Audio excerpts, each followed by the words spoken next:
Hello, everybody, and welcome into That Real Texas Team podcast. Just a day after the conclusion of the NFL draft? Yep. God, the whole peak of the offseason is over with now, and now we're just arbitrarily assigning letter grades to bullshit. I fucking hate this time of the year.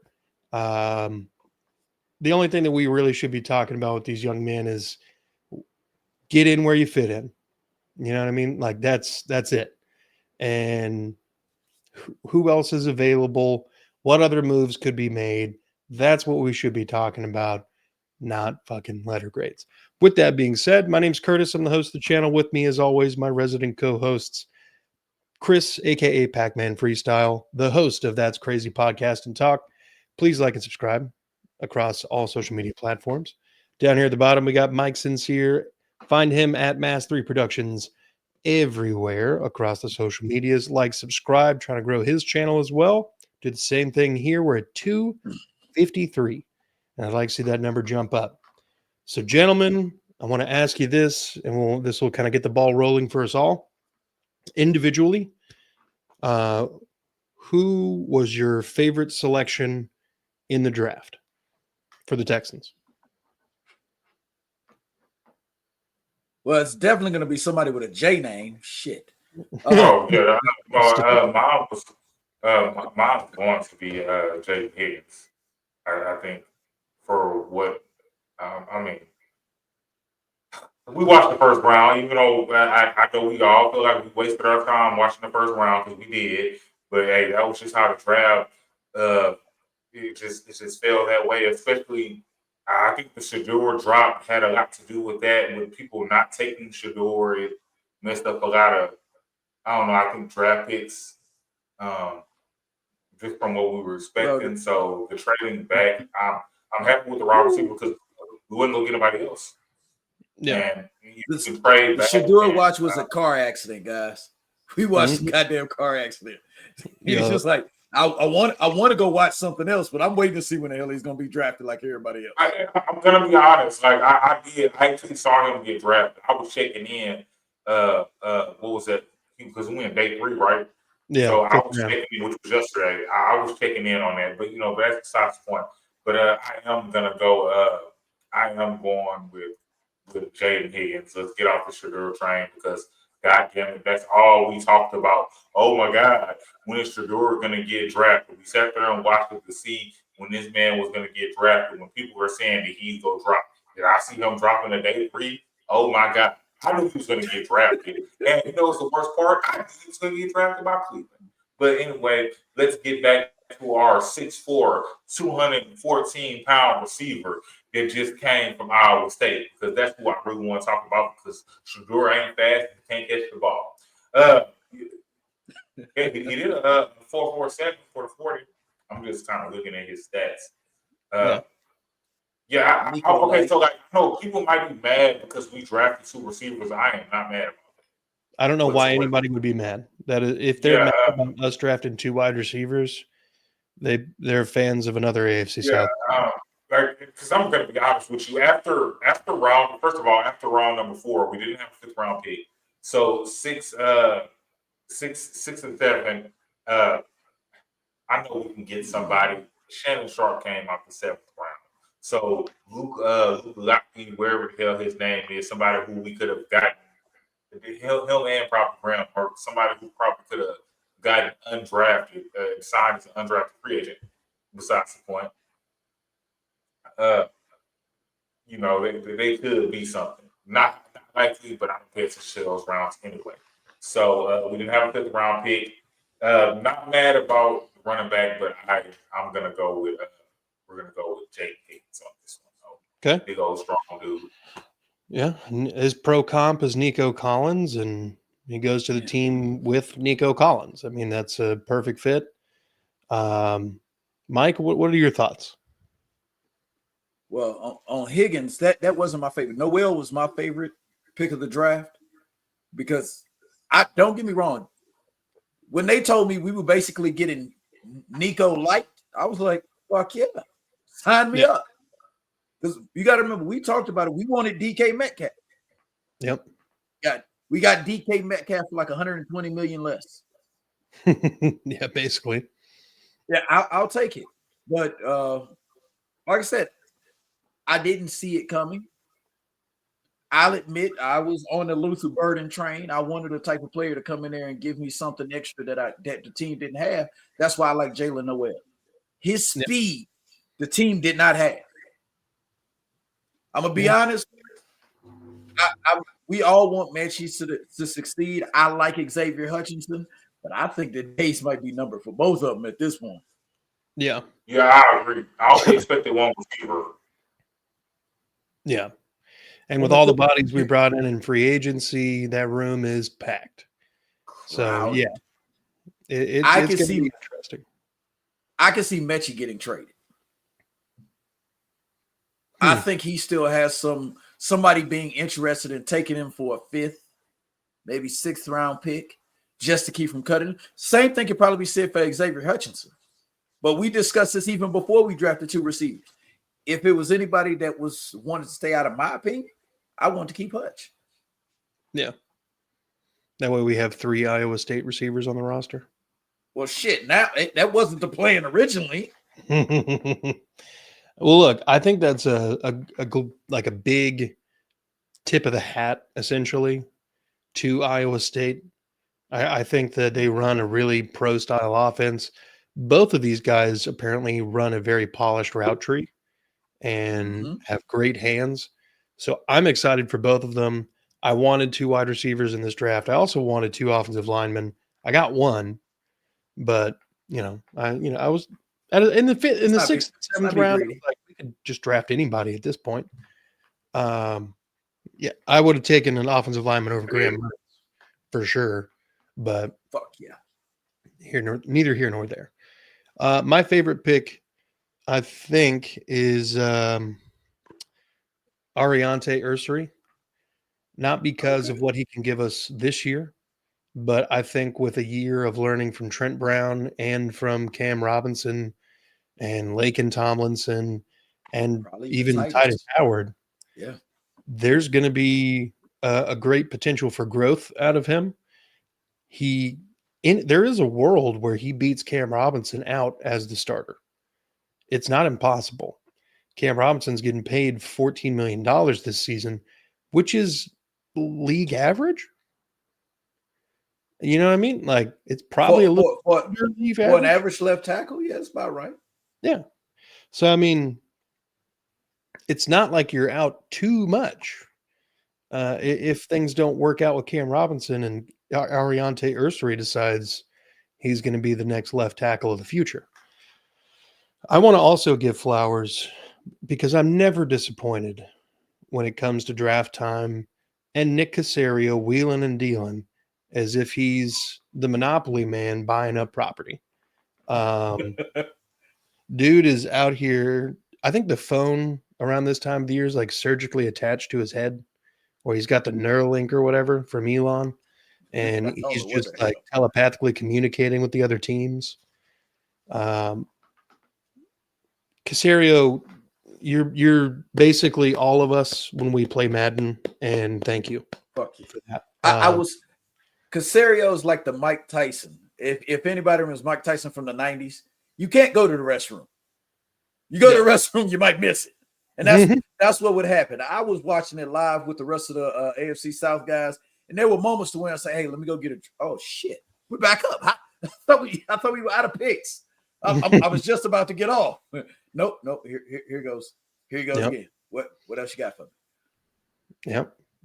Nick has, I think he has some not for viewing pictures of some of these other GMs, because it's hard to believe that these guys still keep doing deals with him. Because if we're being honest, have we ever heard of a deal where Nick Caserio got screwed? Not really. I mean, I can't think of any one occasion where the compensation in a trade was too much for what we got, or the player that we got for the compensation didn't work out that well. I mean, realistically, the only one that comes to mind would be the Diggs trade, and we got effective play out of him before he got hurt.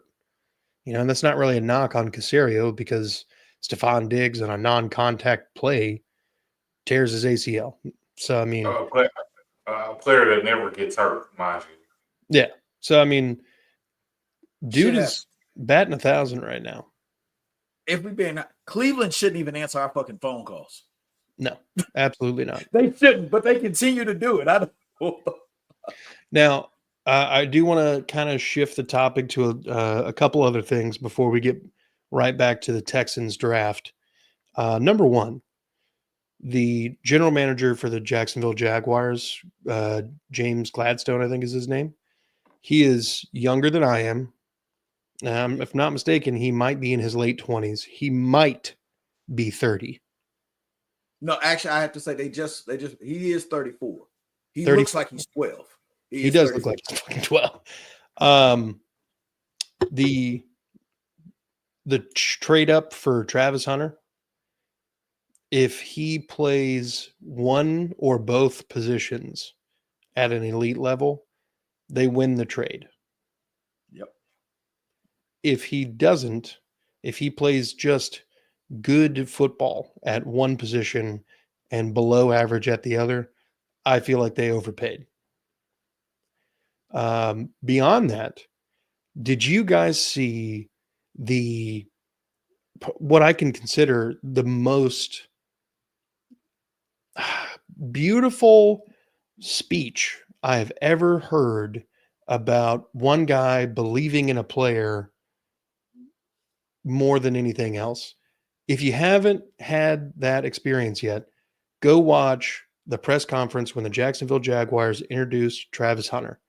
He made me want to run through a damn wall for him. You know what I mean? Like, I was motivated to be the best player I could be, and I'm not even in Florida. That's a GM that trusts his players. Yeah. That GM loves his players. Yeah.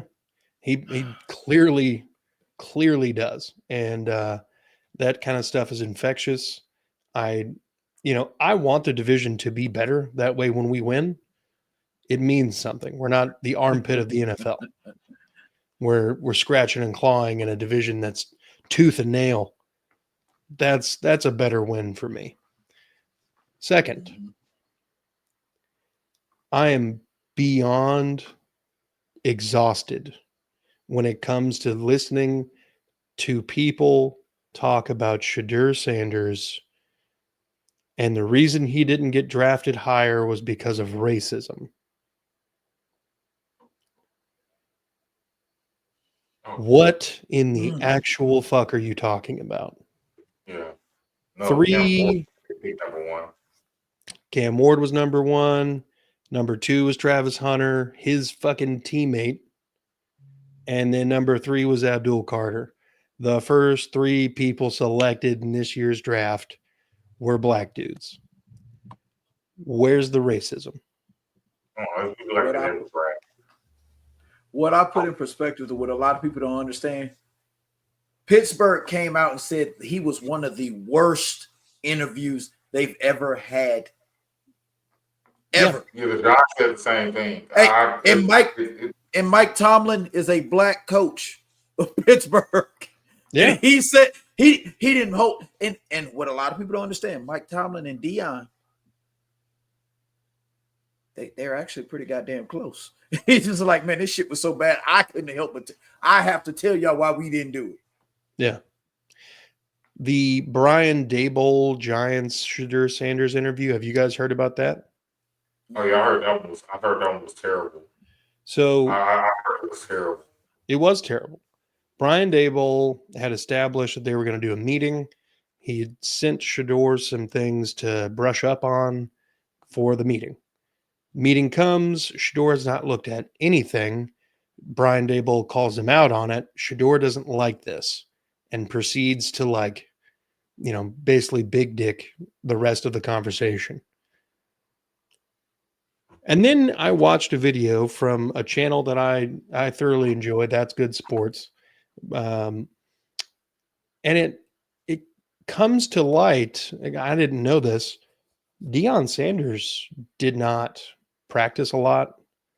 He didn't watch film. He didn't study. He didn't figure out what the opponent was doing. But when you're playing corner and you're playing corner at such an elite level that your instincts kind of kick in and you don't have to do those things, that's a lot different than a quarterback who's supposed to have a firm handle on everything all the time at a moment's notice. I think that the reason Shador fell is a great deal in part due to the way he was raised by Dion. Not saying Dion's a bad dad or anything. I don't think he is. But I'm just saying the person that Dion was the role model that Shador built himself after. And that was not the best role model to build yourself after if you're going to be a quarterback in the NFL. And if you guys recall, at Colorado, they removed the team captains and replaced it with team leaders, which were appointed by Deion Sanders. Shador was one of them. I believe Shiloh was another, and Travis Hunter. But these were not team votes. I don't know that Shador Sanders actually had like the vote of confidence from his teammates. And then he's walking into all these interviews. This is tea. I am sipping tea on this one. And he's walking into these interviews with people who have go fuck yourself money. And they're looking at investing in that guy to be the face of the thing that generates the go fuck yourself money. And you're going to act like that, like your dad. It's a recipe for disaster. The reason Shiloh got signed today as an undrafted free agent is because he fired his dad as his agent and hired Drew Rosenhaus. So, with all that being said, all of that out of the way, let's get back into the Texans. We did an episode about whether or not we needed to draft a tight end. I said if we did, it would need to be later on. That way we're not drafting a tight end with premium draft capital. The literal like fifth to last pick was when we fucking got Luke Lackley out of Iowa. Somebody was listening. Somebody was listening. All I'm saying is this. Luke Lackley, who's had a couple really bad knee injuries, is not the athlete that he went into Iowa. He's not the same athlete that he was when he walked in day one, but he's still an athlete. And he's really good at catching the pass. And he's really, really good at sticking his nose in there and blocking you until you're on the fucking ground. He is the best of both worlds tight end that we were looking for.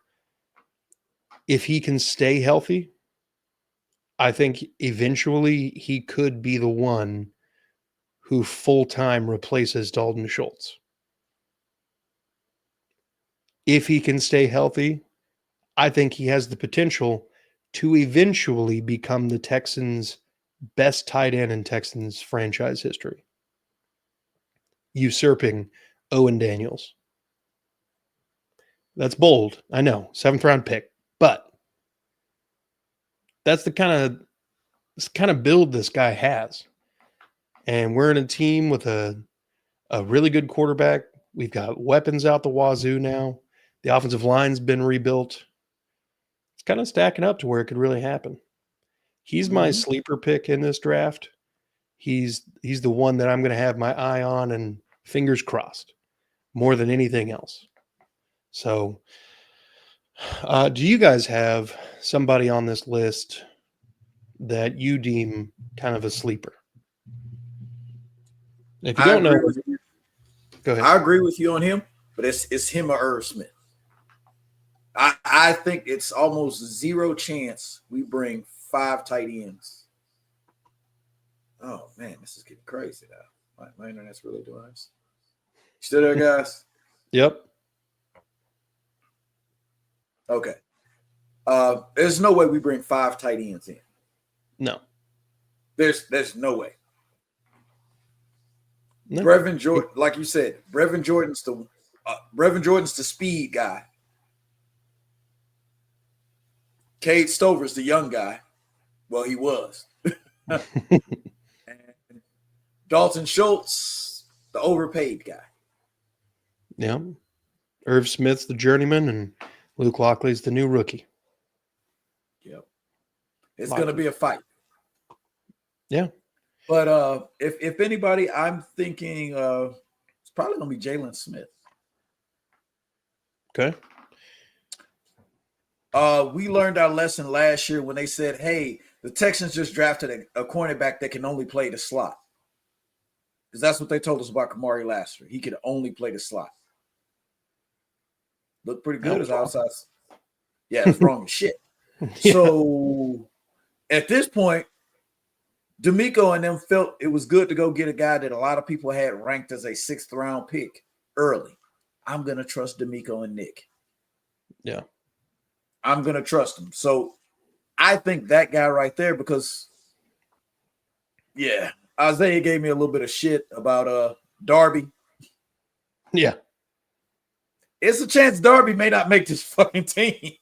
No. I think with Jalen Smith and Jalen Reed, Jalen Petrie obviously playing the nickel, Darby is not long for free agency. If he's on this team, there's a chance he's the adult in the room. That's the only fucking reason. Yes. If not him, who is it? The safety that I did not want us to resign and we re-signed anyway. MJ Stewart. Yes. Yeah.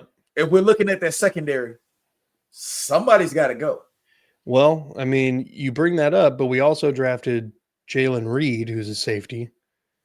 So I feel like no matter what, one of the safeties has to go, maybe one of the corners. Ron Darby, and I don't understand where Jags fans are coming from when they say this. You know, he was forced to play outside corner and start all fucking year last year. We're paying him less than $2 million to come in and be corner at this point, probably corner 4 or 5. There's a vast, vast difference about what our situation and what he was asked to do in Jacksonville.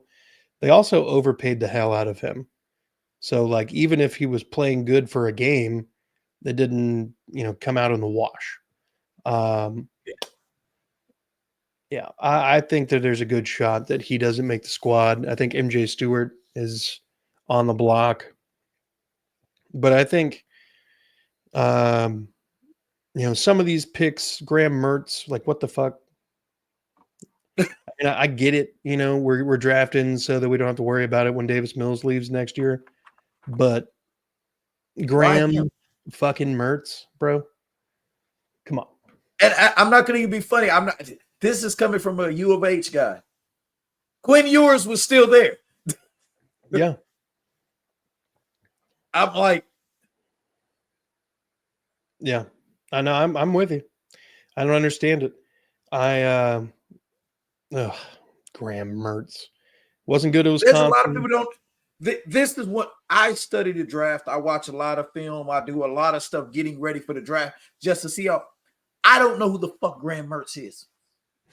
I had no idea who the hell he was. Oh, I did. I knew all about Graham Mertz. That dude is not good.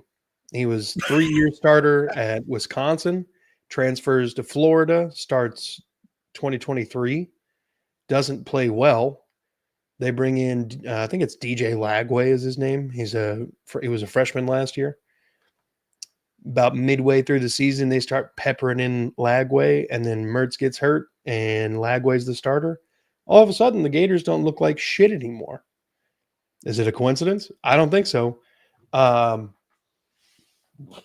Graham has a lot of things to develop as a passer, if he's going to be a serviceable backup.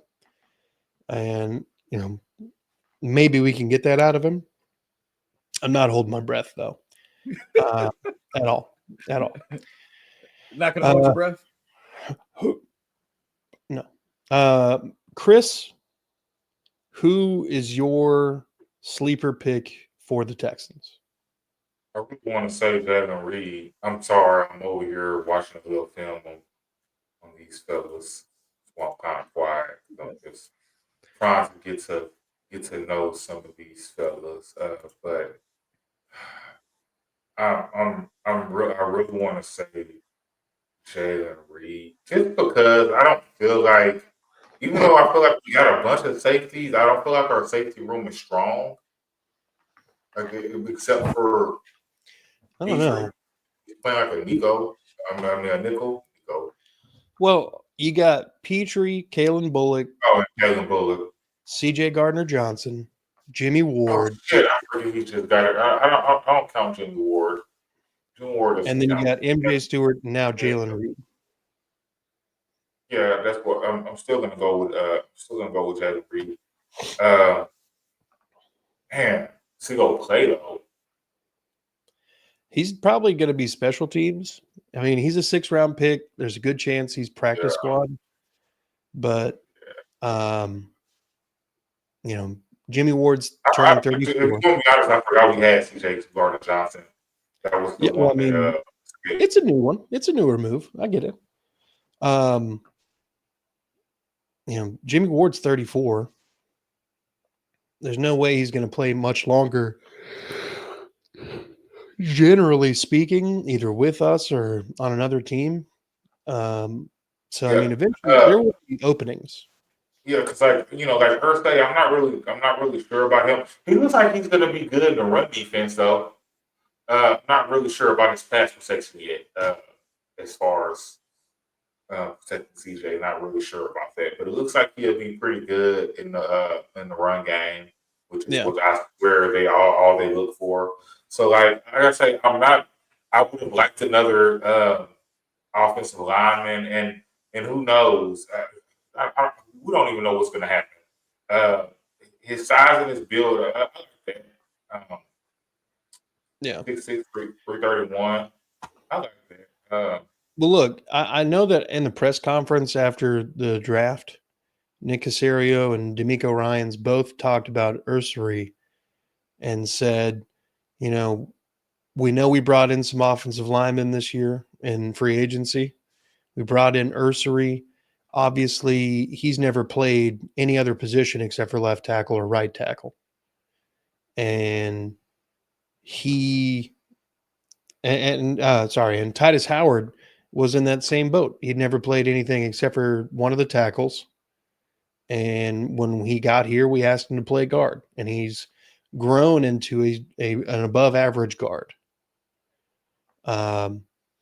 So they have faith that Ursary, if he can't play at tackle right now, he might be able to compete at guard and get some early reps in. And then when Cam Robinson's gone, you've got a guy that's already got a year under his belt. You just kick him out to left tackle. Well, there's Mike. Internet, it really fucking sucks. Yeah. Now, honestly, though, there was, other than the Graham Mertz pick, the Woody Marks pick, the running back out of USC. Okay, so who is that? I didn't even know who he was. I tried to be funny. I didn't know who he was. Mike, I just brought up Woody Marks out of USC. I knew who Woody was. Yeah. Didn't see us drafting him. No. With a bunch of other running backs on the board still, that was kind of a surprise to me. I was kind of hoping we would maybe snag a Dylan Sampson or something. But Woody Marks, from what I understand, while he is not the best pure runner of the ball, he is a multifaceted gadget running back out of the backfield. He will be your third down backup running back, in a sense. I say, if nothing else, it made me feel that they have more faith in Dameon Pierce than what we want to give them. Yeah, I can get behind that. Because I mean, Because what Joe Mixon's going to be 29, 30 this year. it's 30. It should be 30. Yeah. So I We didn't go sign another running back that should be able to replace him. We didn't go draft another. If we'd have drafted Caleb Johnson, I'd have been looking at Dameon Pierce like, bro, this is going to be a hard offseason for you, bro. But we didn't. We didn't draft any of those guys. The guy that I really wanted, Brashard Smith from SMU, we didn't go get him either. Yep. Jaden Blue didn't even sniff at him. Nope. It needed Calvin. Yeah, he's a goddamn Cowboy, so I have to hate his guts now. I'm sorry. Yep. We didn't go get a running back in this draft, and we didn't bring in a free agent running back, an undrafted free agent that looks like he has a chance of replacing him. Yeah. The only thing that could really hurt Dameon Pierce from making this team is, one, he comes out, he can't learn another playbook. Like, for some reason, this shit still isn't working for him. And two, British Books comes in and he's a fucking monster. Yeah. Yeah. People still sleep on British. Yeah, I like British. Me too. I would have liked to have seen him a lot more last year, but injuries and such. And not as a fullback. I want to see him with the ball in his hand. Yeah, for real. But hey, Damien, this is your last chance. They showed you, if nothing else, they do have faith in you. And if you can show the rest of the NFL that guy that played that last game against the Titans, it's not a fluke. That's who you can be. Yeah. Well, look, I mean, Damien's always had that in him. It's just sometimes, man, he just doesn't read the damn holes, and the offense, like it seems like the offensive line at times is just like, fuck it, he'll figure it out. Damien back there. Yeah, we're good. No. So yeah, I think here in the next year or two, we're going to be talking about drafting another running back or whatever, unless Joe Mixon finds that same fountain of youth that Derrick Henry's sipping on. But I'm not holding my breath on that.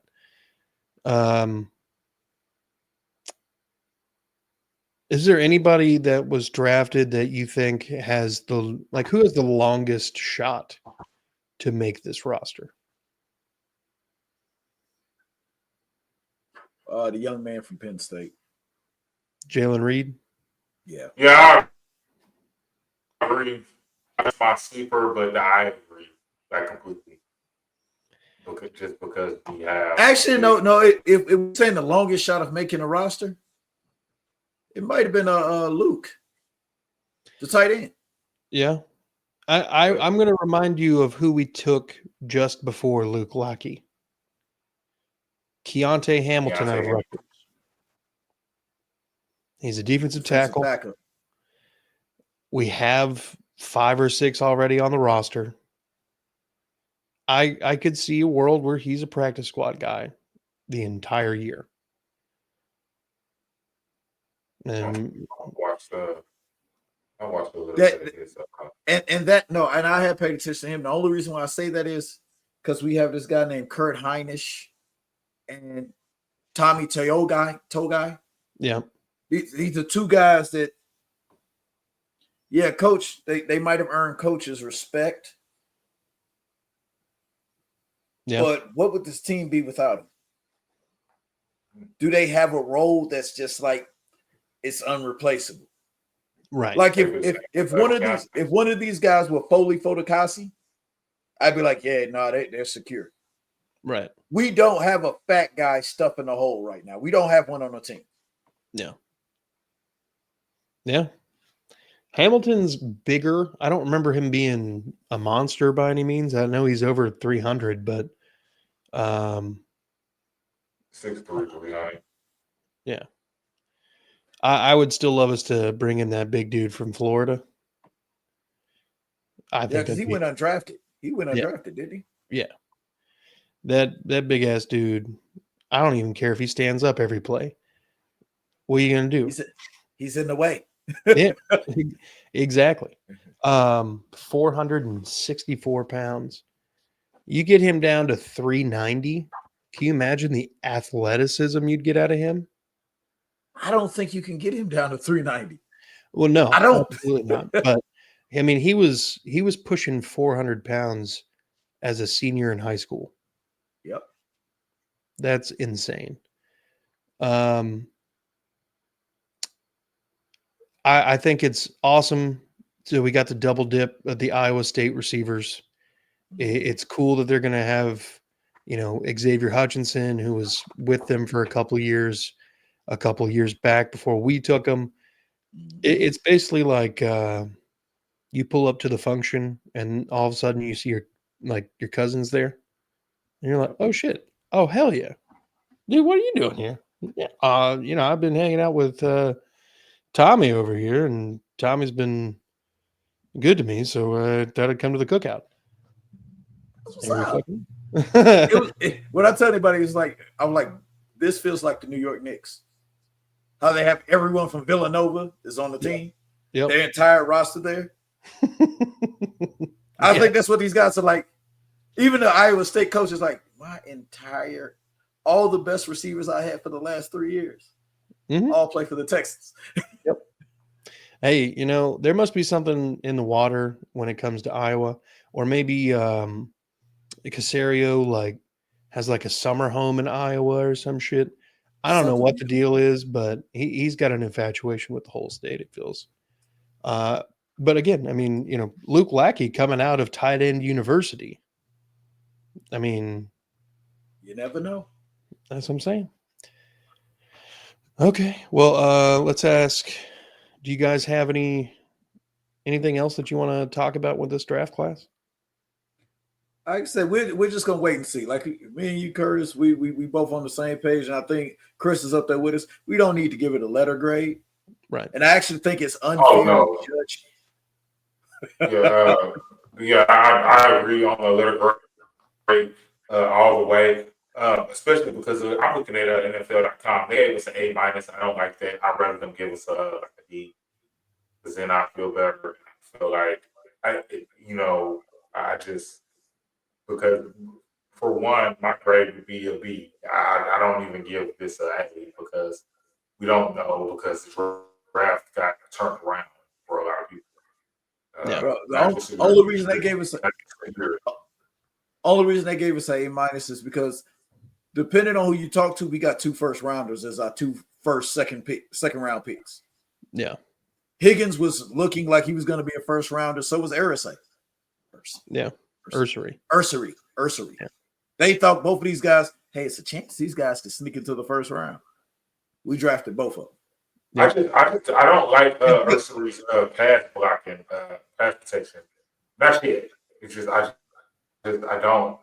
not comfortable with it. I think his run blocking's good. Got a little Kenyon Green thing going on. Hey, that's blasphemy. Don't do that. Don't do that. I gotta say it. I gotta say it because I thought he was great. And watch that man gonna be a Pro Bowler this year out of this Texas offense. All of a sudden. I believe you, but don't. I believe you, but don't. So no. I would laugh if Kenyon Green gets cut in training camp. Oh, where's he at? Seattle? No, he's with the Eagles, my guy. Philly. We trade him for CJ. He's in Philly. There's a chance. Everything's on the table. He's not gonna play. No, he's a backup at best. He's not gonna play. He's a backup, but being the fact that they don't have anyone to start over him, there's a chance for him to be the starting. Come on, the whole offensive line coming in. No. They did. Becton was the starting left guard. No, he was the right guard. Right guard? Yeah, he was right guard. But either way, he's in San Diego. Yeah. There's a chance Kenyon Martin could end up starting for this team. Kenyon Martin. Nice. Oh, yeah. Wrong thing. Kenyon Martin. It would actually be very perfect for that offense, though, if he was starting. If you want to be honest, because like they have a man named Saquon Barkley in the backfield, and Jalen Hurts runs more obviously than CJ Stroud would. Not saying that CJ can't run, we know he can, but you know, And they drafted 3 offensive linemen this year. dude, and that's the crazy thing. Like that was why I was looking at the board. The board was going crazy with offensive linemen and like D tackles going. Yeah. It was crazy at the beginning. Man, that's all. I mean, yeah, you saw your receivers go, but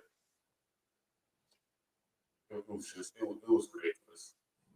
Did what's his nuts retire? Landon? No, not Landon. Lane, The right tackle, Lane Johnson. He's still there. Lane Johnson's he's still there. He needs to Interesting. retire, but he's still there. They don't have him listed on their roster. Oh, Oh, there really? he is. It's just T, which is weird.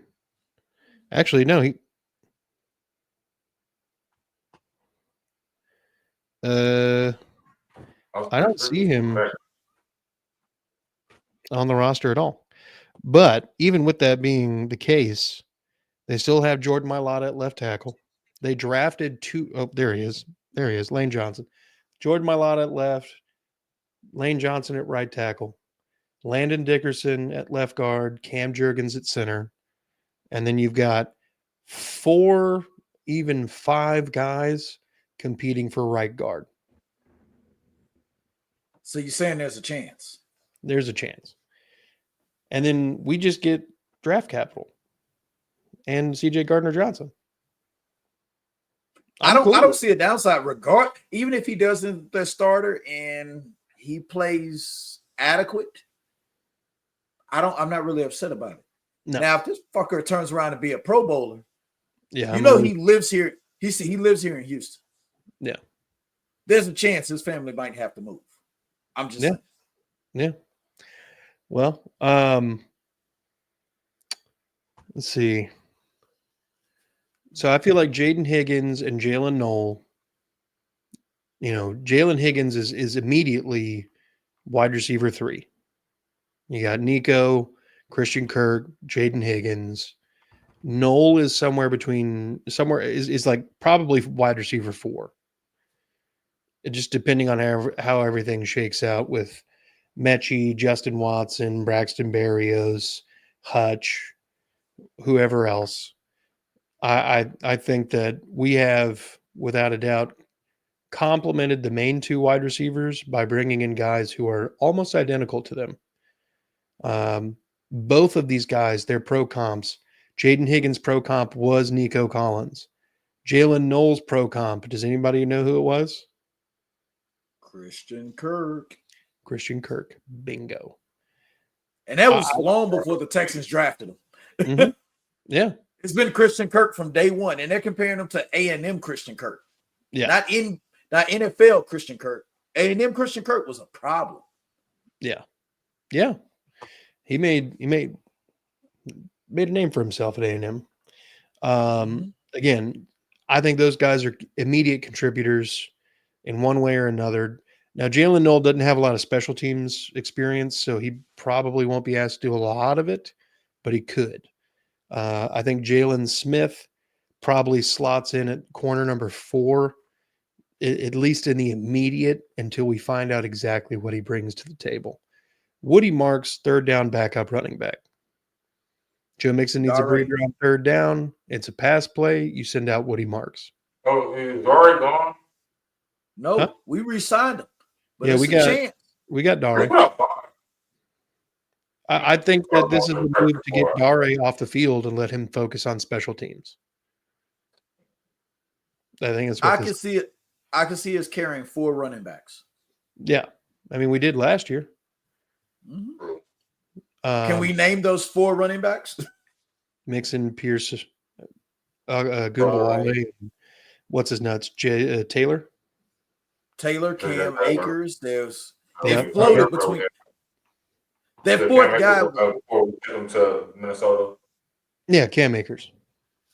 That's why I say J.J. Taylor's days are probably done unless he shows up to camp in amazing shape. And Mhm. No, Yeah. we're not you doing can't that. outplay Joe Mixon. Right.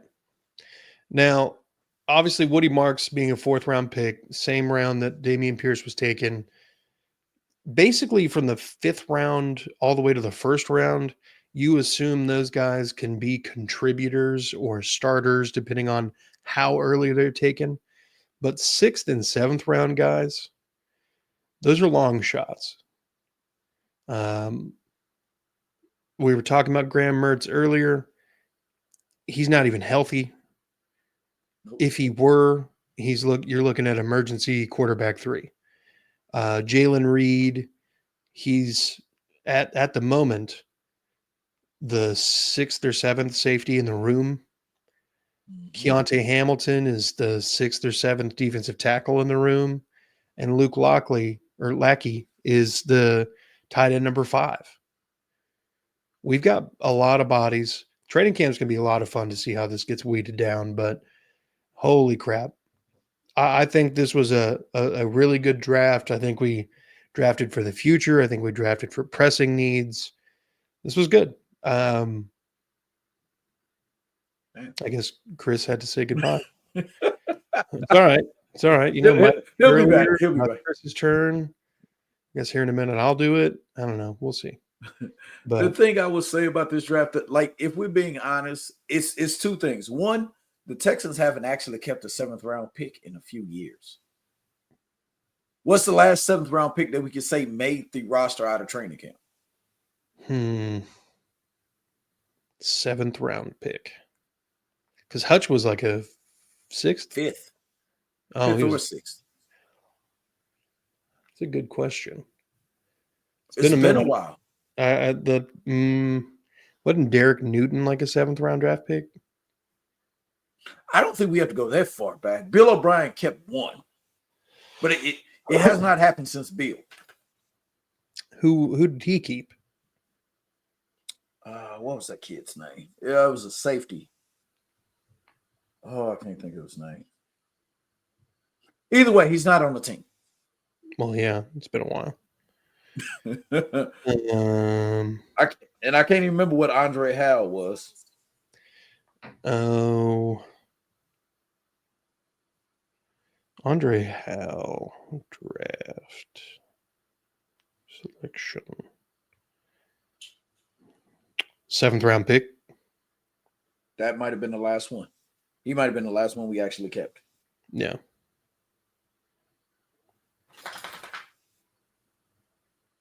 Dang it. And that's why I say we don't keep 7th round picks that often, but something else that this draft showed me, because like I said, I've actively been paying attention to the draft for at least the last 8 to 9 years, like consistently watching it, just not for the Texans picks, but looking at the draft in general. The NFL is starting to become flooded with talent. Yeah. Yeah. It's starting to become flooded with talent. At some point, they keep talking about adding additional games to the season. They're going to have to talk about adding additional roster spots. Yep. This was it 52 to 55 man roster? That's going to have to increase to 60. Yeah. The guys that we're allowed to shuffle through practice squad and injured reserve, they're going to have to up that number too. Because the thing is, there are a lot of talented football players that aren't going to make teams. Hey, if we're keeping it 100, this is going to make the UFL, XFL, whatever the hell you want to call it this year, more entertaining to watch. It's true.